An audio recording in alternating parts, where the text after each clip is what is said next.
Hello សួស្តីបងប្អូនទាំងគ្នា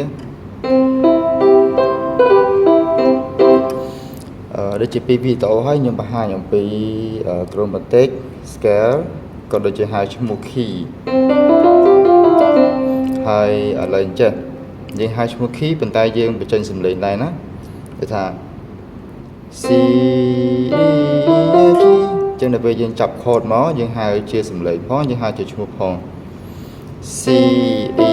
G E C ហើយយើងបញ្ចេញសំឡេងដែរមក C E G E C Do Mi Sol Mi Do ហើយchord ផ្សេងដូចជា chord នៅក្បែរគ្នាហ្នឹងយើងយក chord G B D G D B ហើយយើងហៅឈ្មោះ C Re Sol Re Si Re Sol Re Mi Sol Mi Do ចង់ទាញទៅខុសអូខេយើងហាត់ធ្វើបញ្ចេញសំឡេងតាមបែបបទដែលយើងអាចបញ្ជាខ្លួនឯងបានជាមួយនឹងការចុចម្រាមដៃរបស់យើងand then G E C G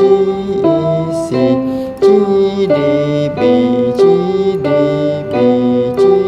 E C G E C G D B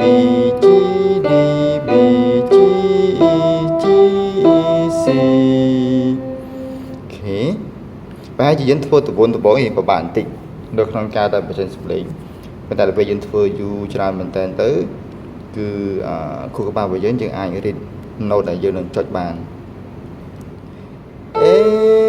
E C A E C A E C A E C G E C C អូខេខ្ញុំធ្វើក៏រៀងភ្លាវៗដែរដោយសារតែអត់សូវមានពេលបង្ហាត់ណាប៉ុន្តែខ្ញុំបង្ហាញឲ្យបងប្អូនអាចធ្វើឲ្យបានល្អទៅដើម្បីភាសាជាមួយច្រើន A G A G E C ហ្នឹងណានេះគឺតែពិតបើយើងលេងជា melody គឺយើងអាចទៅជា melody មួយប៉ុន្តែវាក៏នៅក្នុង chord មួយដែរ A G A G E C អញ្ចឹង A E C A minor G E C C major អូខេខ្ញុំបង្ហាញប៉ុណ្នេះហើយយើងនឹងជួបគ្នាពេលក្រោយដែលខ្ញុំនឹងបង្ហាញបន្តអរគុណ